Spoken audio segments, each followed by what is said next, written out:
तो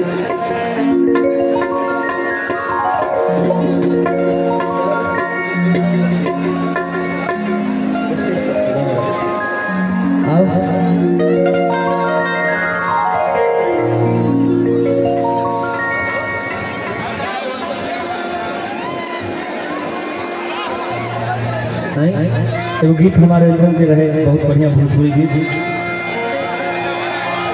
क्या बात है, आए हैं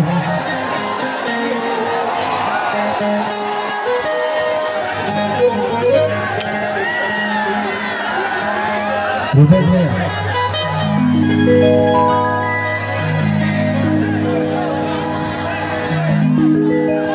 थोड़ा साउंड से दूरी बना लीजिएगा, थोड़ा सा साउंड में जगह दिक्कत है, साउंड गिर जाएगा तो फिर दिक्कत हो जाएगी।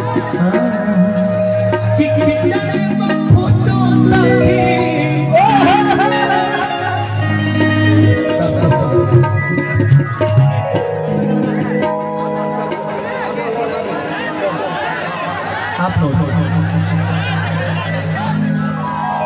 हेलो, आवाज चाहिए।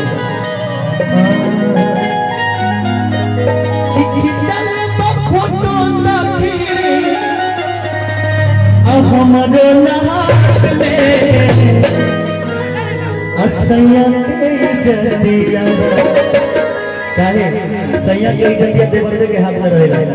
आज मान ली कि लोग के साथी हो गए बन हम देवर बन माने के बाद जैसे माना कि एक्स वाई जेड गणित में होता है उसी तरह कि सैया के जदिया देवर के हाथ में सैया के जदिया देवर के हाथ में राजा के जदिया कि चल सब फोटो रखी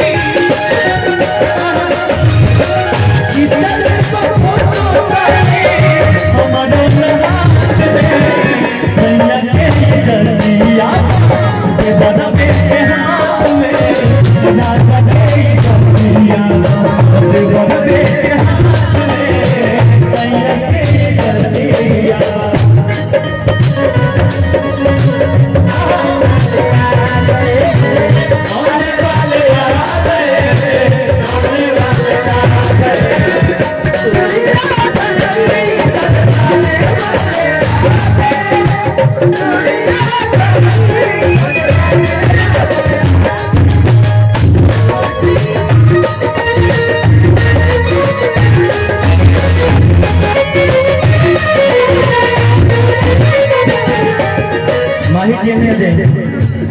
देखिए देवरबा का कैसे परेशान करता देवर कहत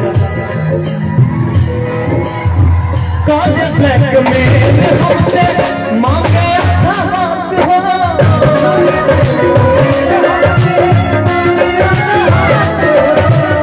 गंगा मजाक करे बैठे के बात हो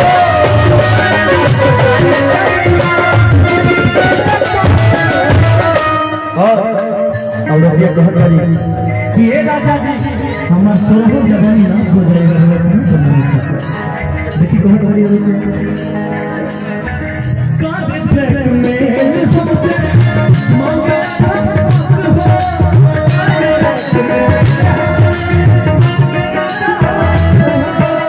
गंदा मजाक करेगा बैठे के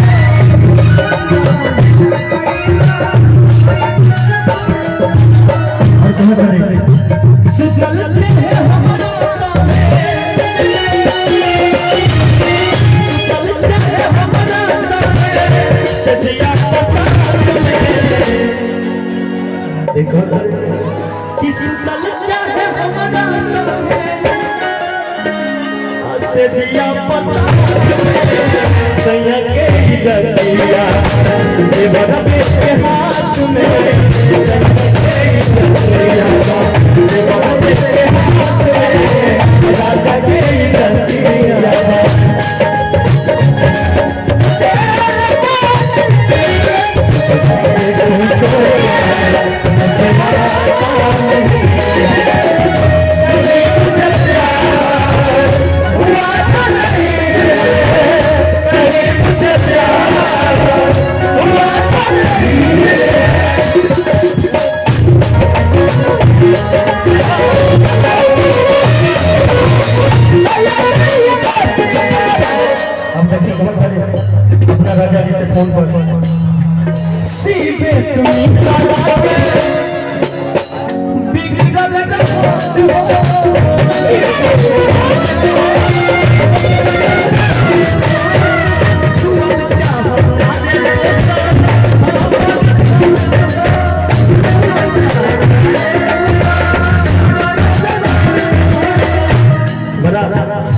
जुल्म जवानी करके अपने शरीर के हर एक साथ श्रृंगार करके पुराना बहुत अच्छा बना दिया उन्हें भी देवर छेड़खानी करता तो अपना राजा जी से कहता है कैसे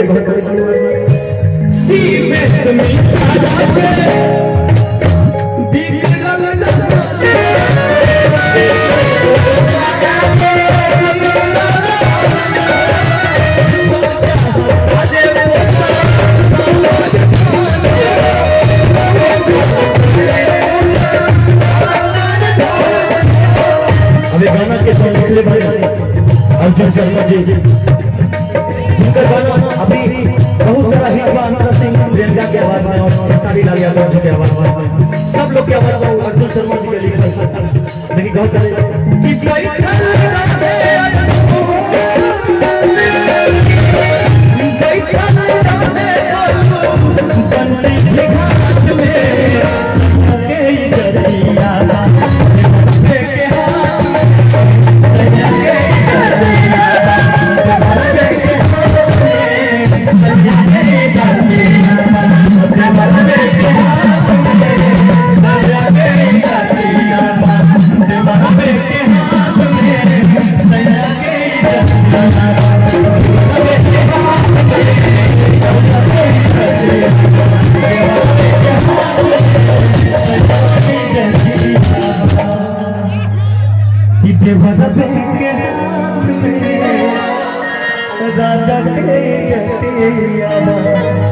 अगर अच्छा लगा हो तो एक बार जोरदार ताली बजा के आशीर्वाद दे दी सब लोग। हमारे आदरणीय संतोष झा जी की तरफ से एक बार पुनः ये 2001 रुपए का आशीर्वाद आया है। भैया को बहुत बहुत धन्यवाद, बहुत बहुत आशीर्वाद आप देते हैं कलाकारों को, ऐसे ही आशीर्वाद दीजिए, सब लोगों को बराबर आशीर्वाद दीजिए। आइए कहना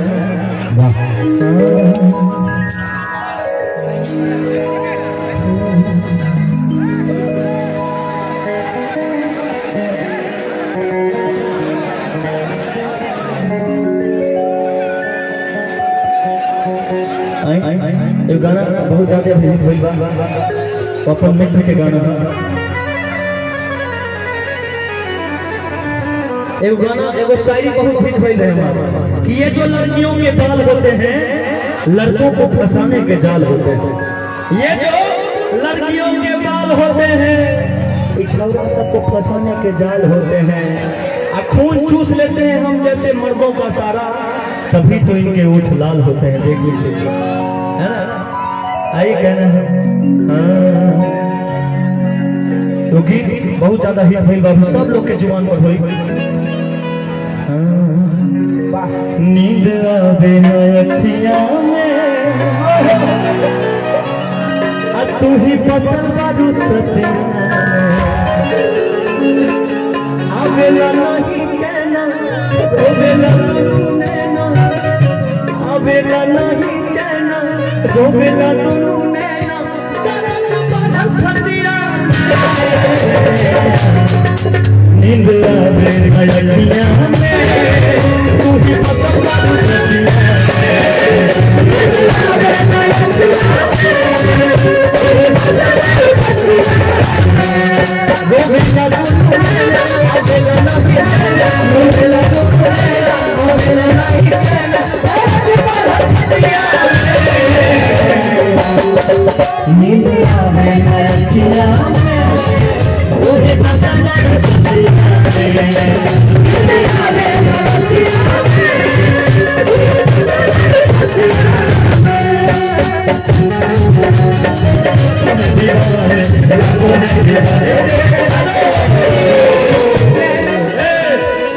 बर्दाश्त करो ना तो पास करो। आए देखिए आप दोनों के लिए बात कहना चाहेंगे, हम तो लड़का है, लड़की के दीवाने ज्यादा लोग होते हैं, लड़का के दीवाने लड़की न होगी, लेकिन लड़की की संख्या कम है तो लड़का का लड़की दीवानी होगी।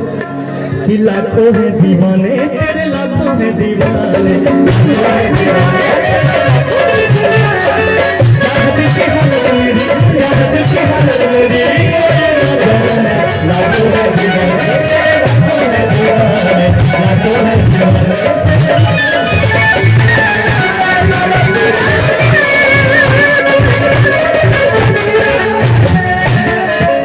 लड़का कहता सच बोला कइलो न कइलो वक्त बाटे मुस्कान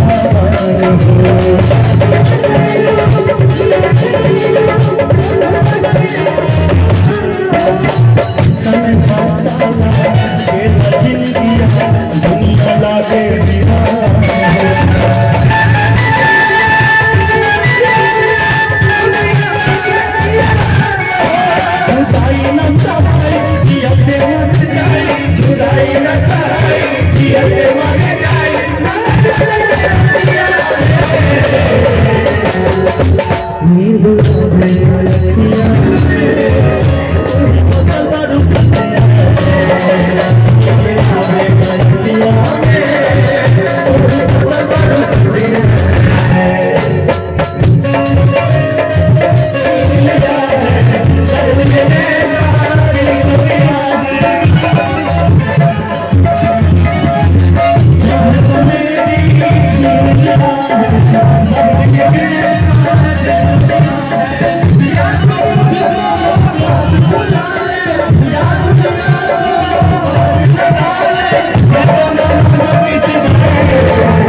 लड़का कहता कई लोग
जिंदगी इंतजार लेती है लोगों की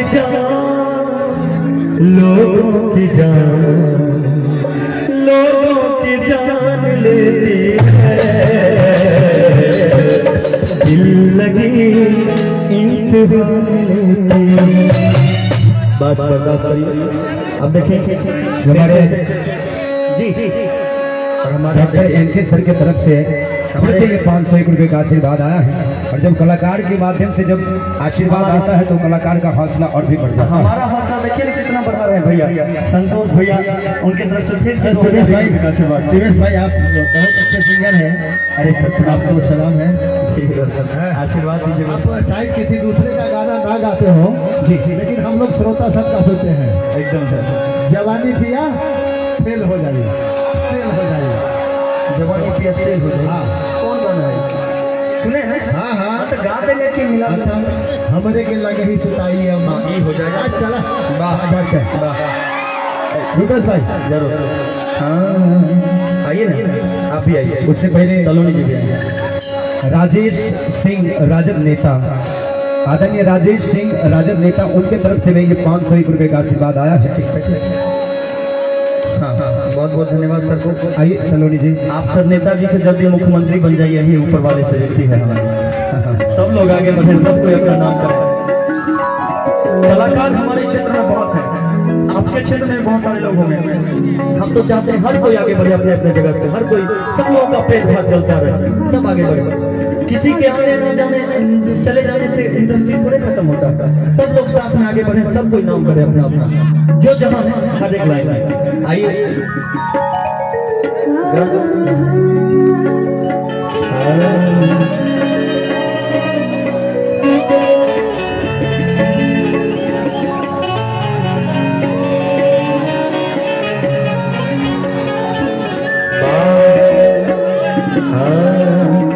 हमारा दिल रही सुता दिए। अच्छा मान ली सलम जी ने एगो में अम्मा बन जाए, एगो बेटी बन जाए, तबे मन लगे। कलाकार का कोई जाति नहीं होता है और न कलाकार का कोई रूप होता है। कलाकार तो अनेक होते हैं, कलाकार के रूप अनेक होते हैं। आइए हमारा दिल रही सुता दिए।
अपना राजा जी से बड़ा त्रस्त बारी परेशान बारी उनका राजा जी फिर भी क्या बता रहे खूब मैंने बुझले बात होगा का बहुत ज्यादा देखिए और क्या कहता रही शादी करके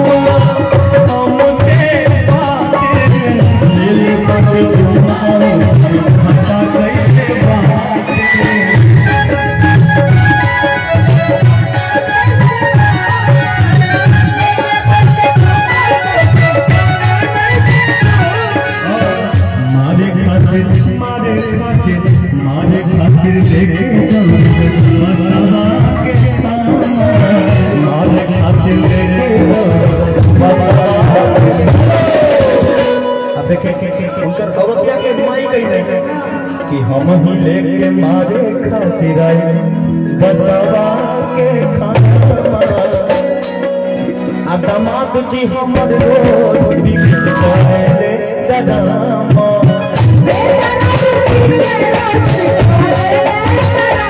मारे खातिर लेके आए बसवा के खाना जे दादा बिगड़ले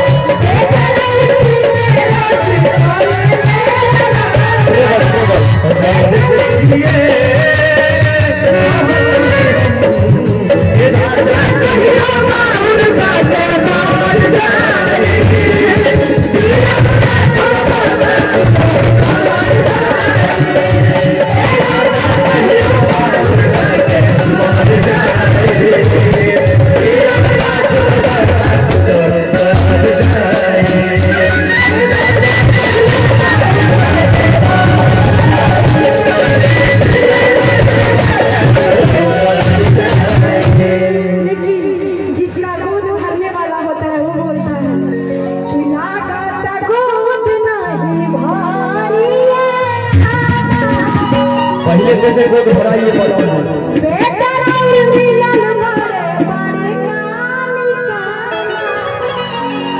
किसे जब हमके छोड़ के सैया सुने जाते ऊपर से सब दिया अलग बेटा और मिलन बड़े बड़े कानी देखिए वो गीत रहे कि ऐसे सीना चले अगरदा करते हमके लड़की के लिए बाबा लड़की कहे कि ऐसे सीना चले करदा काटे हमके ताली सबके बजा के हम कहे ना तुले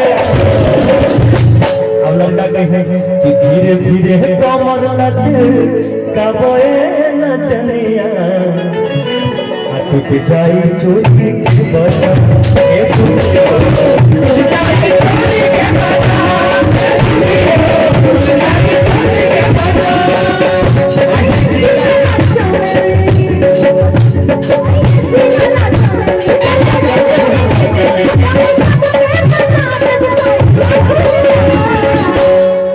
किताली सबके बजा दे ऐसे ना एक बार जोरदार ताली बजा दे तब होई जोरदार ताली कि ताली सबके बजा दे कहेला खुले लड़का कहे कि धीरे धीरे कमर लगे चले जाई के साथ ए सुनी हो जाई होता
साउंड के सामने से हट जाइए, रिटर्निंग नहीं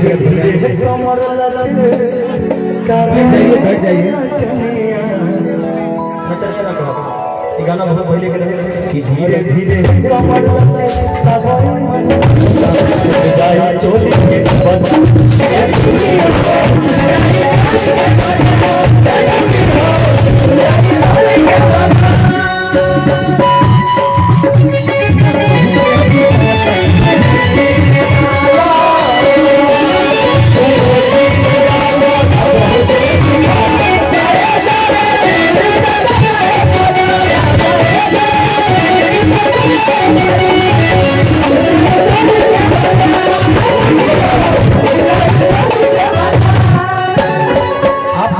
डांस कर रहे हैं ना, ये त्रिकोणीय श्रृंखला है।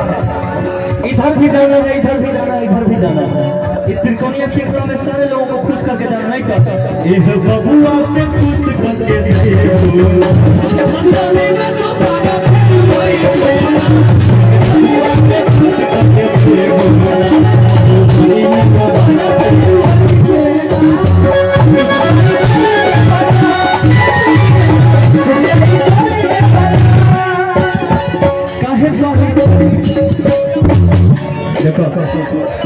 काहे छठिया हो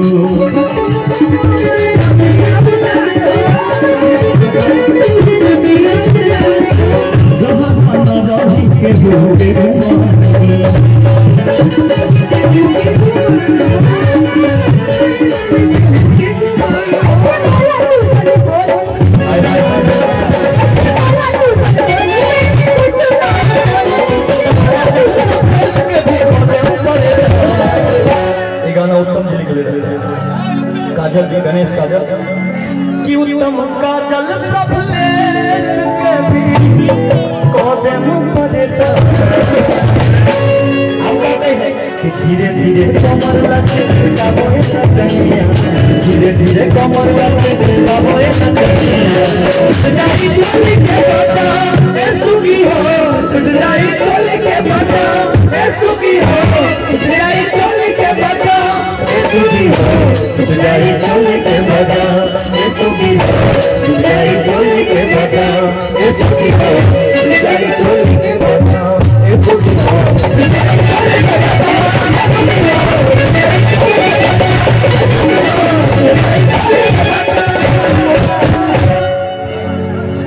ए सुखी हो आशीर्वाद लेना कि सुतेला संघवा खतिया पर। उम्र में देखने में लेकिन बचपन का, लेकिन दिल है बचपन का। कि सुतेला संघवा खतिया पर असे संतोष संतोष भैया दिलवा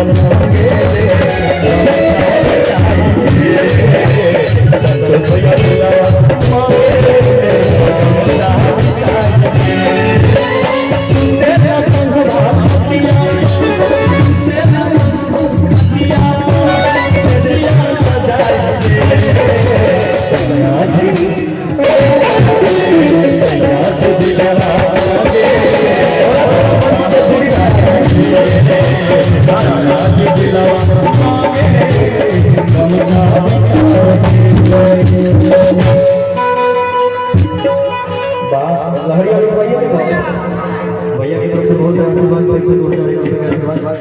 और देखिए हमारे डॉक्टर सर कुछ बोलना चाह रहे हैं। लोग बढ़िया श्रोता है, आपको फरमाइश करेंगे, आप सुनाए ना सुनाए आपसे एकदम सर कोशिश करेंगे, जो आता हो ना वो जरूर सुनाएंगे। तो नहीं बिल्कुल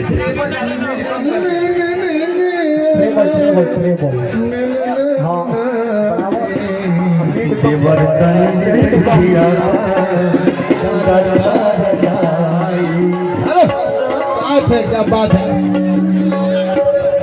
सर के लिए एक ताली बजा दीजिए। सिवान से जितना सर याद है माफी चाहिए कि पियावा सिवान से आए भगले बरकानी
साउंड वाले को भी बहुत दिक्कत आ रही है।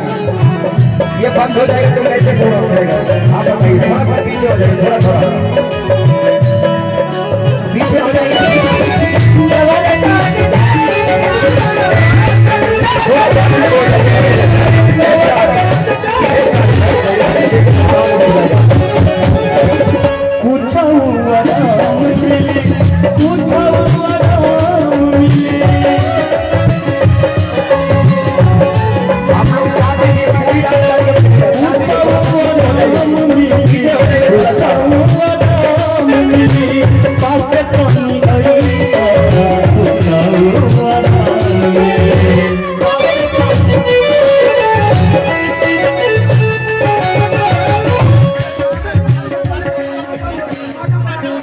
नहीं बाजा पर नहीं बैठे आप लोग, बैठ जाइए पीछे, थोड़ा सा पीछे हो जाइए थोड़ा सा। प्रोग्राम ऐसे बंद हो जाएगा। इतनी मेहनत करके थोड़ा सा पीछे आप लोग भी हो जाइए। बहुत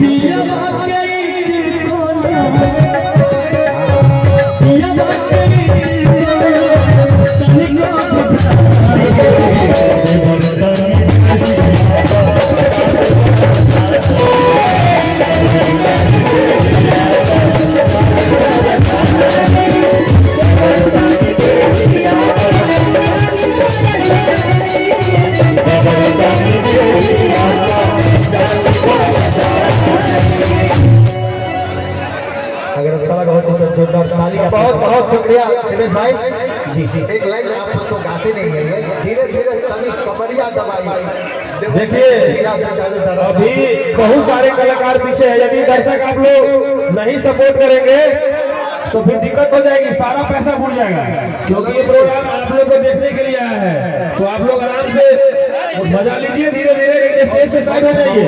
अच्छा सर, एक बात हम बोले, हम लोग पूरा पैसा ले चुके हैं, कार्यक्रम बंद करिएगा तो आप लोग को मजा नहीं आने वाला, हम लोग को मजा आ जाएगा। रात भर कम से कम चैन से सोएंगे उधर जाके।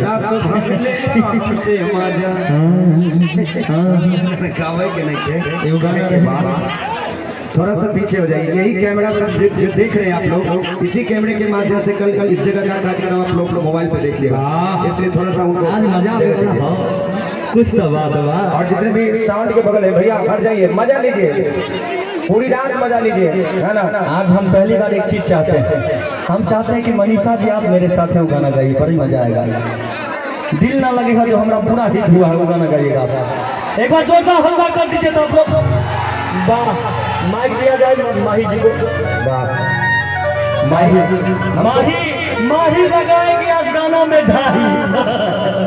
देखिए हमको पता है जितने भी श्रोता हैं इधर उधर भगदड़ कर रहे हैं, इश्क के बीमार बैठे हैं। नहीं, अगर ये एक बार बोल देंगे कि थोड़ा पीछे हो जाइए, सब पीछे हो जाएंगे, आप देख लीजिएगा। ये अगर ऐसा बोल देंगे पीछे हो जाएगा, ये मानने वाले नहीं है। हो जाएगा तो जो कहिएगा सो। ठीक है, एक बार आप सिर्फ पीछे बोल दीजिएगा, लेकिन सब पीछे देखिए लेते हैं, देख लेते हैं। सबसे पहले आप सभी को नमस्ते मेरे तरफ से।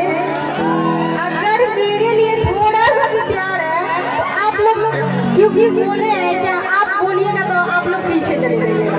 तो आप लोग जो भी थोड़ा सा प्यार करते हैं वो लोग पीछे चले जाइएगा प्लीज, मेरे लिए थोड़ा सा।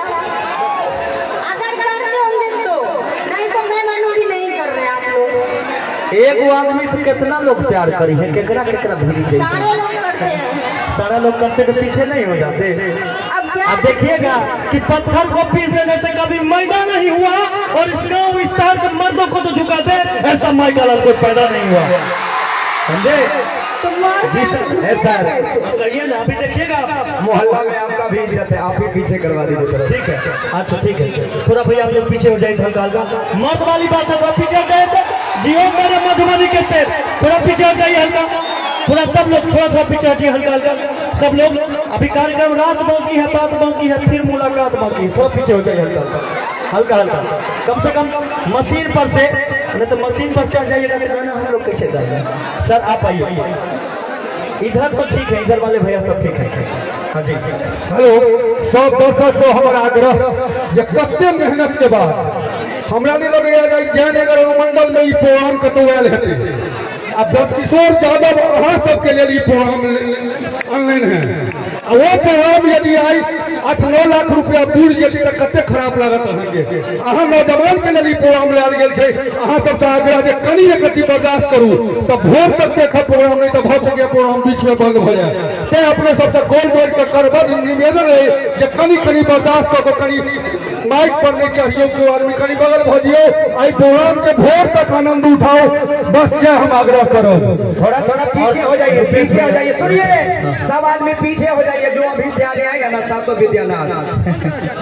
अच्छा एक बात हम चाहेंगे, जिनके वजह से हम लोग यहाँ आए उनको बुलाना चाहेंगे। एक बार बड़े भैया ने हमारे मामा जी ब्रजकिशोर यादव जी के लिए एक बार जोरदार ताली बजा दीजिए आप लोग, जो हम लोग को यहाँ बुलाए। हम चाहेंगे कि अगर हमारी आवाज सुन रहे हो, कहाँ है, हाँ ब्रजकिशोर मामा जी अगर मेरी आवाज को सुन रहे हैं तो मंच पर आ जाए। हमारे घर पर गए थे वो प्रोग्राम बुक करने के लिए, तब हम इतना कलाकार को बैलगाड़ी से मतलब गाड़ी से लाए हैं। इतने लोगों को लेकर आए हैं, आप लोगों को बस आशीर्वाद प्यार पाने के लिए। तो मामा जी आएंगे तो एक बार जोरदार ताली बजा दीजिएगा आप लोग को। कहाँ है मामा जी? चले आइए, बहुत सारे चले आइए मामा जी, नहीं तो मामी बहुत गुस्सा होगी। निशा जी का आना बाकी है, निशा जी का आना बाकी है, तो उन्हीं लोग के साथ मामा जी ने क्या बैठा आ रहे हैं। ठीक है, तब तक एक गाना गाते हैं, मामा जी आएंगे मंच पर तो रुक जाएंगे। आइए, एक गाना हमारा हिट हुआ था जो कि 1-2 मिलियन नहीं 100 मिलियन व्यूज गया, वो गाना गाएंगे आपके बीच। आइए मुझे तो सबसे पहले गाना आता नहीं है, मुझे लगा आज जो मैं भी थोड़ा गा सकूं आप लोग के बीच में, आप लोग को अच्छा लगेगा। लेकिन माहिर जी एक बात बोलना चाहते हैं, हम बोलेंगे पूरा नहीं मानेगा। नहीं जरूर, आपका टिक्का धीरे धीरे बढ़ते कहा जा रहा है, छोटा होना मतलब ये मेरा टीका ही मेरा पहचान है। हाँ, ये तो बात हम मानते हैं। मैं कहीं दूर की नहीं हूँ, यही की हूँ, सहरसा जिला की हूँ। अब मैं बेगूसराय का हूँ, सब मैथिली है, जे नहीं बाजा मैथिली मोन हुआ दुनू कान पकड़ गई थी।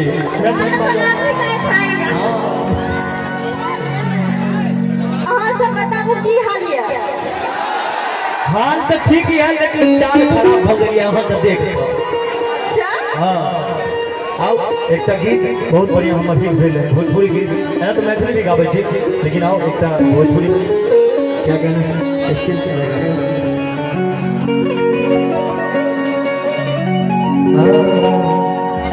किस रीत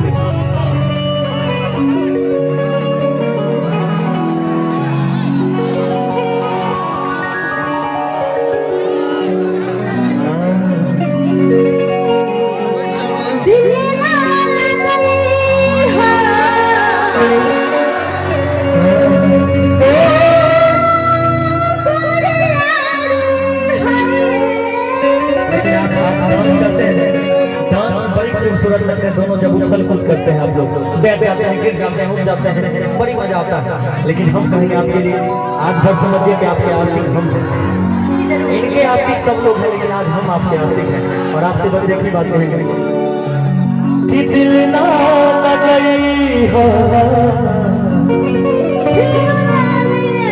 ऐसे ना एक के बाद भी दो दीजिएगा तो हम कहाँ बाहर जाएंगे सुनिएगा कि दिल ना लगई हो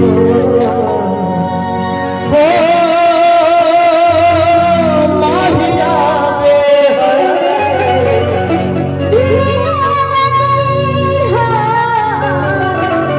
अब पैदल चलिए कि अब